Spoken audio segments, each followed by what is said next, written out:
to look wider. You're asking the right guy because, you know, as far as all these competitive years and all these Mr. Olympia wins, I was one of the widest guys up there. So I think most importantly, it's the shoulder development. Obviously, side laterals is going to help build your delts. You know, you have to have wide lats, which a lot of pull-ups and reverse grip pull downs, that kind of stuff is going to help develop the width. But most importantly, you want to create the X frame. So your legs have to be, you know, developed in the, you know, the front squats, a lot of things that are going to make your thighs really flare. Connors Clark wants to know if fasted cardio is the best answer to burning body fat. Absolutely, it's what I did through all my career, competing for Mr. Olympias and all the way up through the amateur ranks.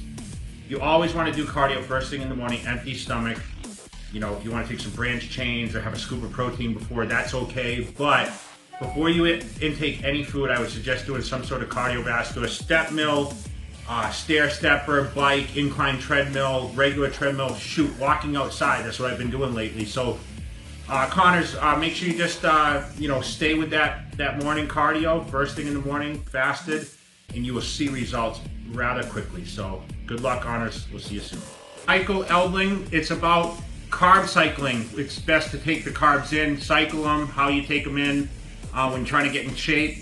I would always suggest eating more carbohydrates on the days that you train. That's very, very important. And around the training of first thing in the morning, that should be your highest calorie dense meals with carbs. Now, you want to eat more carbs on the harder body parts to train, so obviously the protein has to come down somewhat. So, you know, the calorie count's the same, guys. Remember, protein and carbohydrates have the same calorie count. It's the fats that carry more calories. So, what you want to do is when the carbs are up, the protein goes down. And then when obviously the carbs come down, the protein goes up. So you have a swing in calories, but you'll still stay even with the calories that you take in, but just from different sources. So I would always suggest higher carbs on the days you do legs and back, such as those body parts.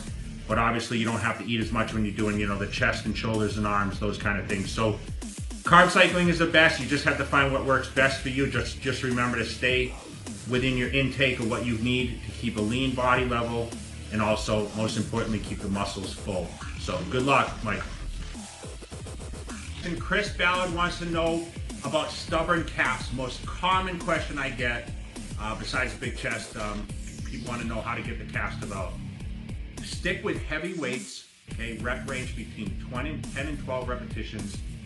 You want to get that full contraction. So you might notice when I do calf raises, there's always like a jump and like a double pump. What I try to do is I get a good stretch at the bottom, I get a good contraction in the middle, and then I really peak at the top.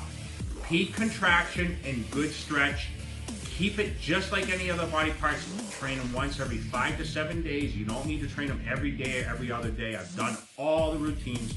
The best result I got is keep the weights heavy to moderate, repetitions, 10 to 12 repetitions, and remember, full contractions with a good stretch.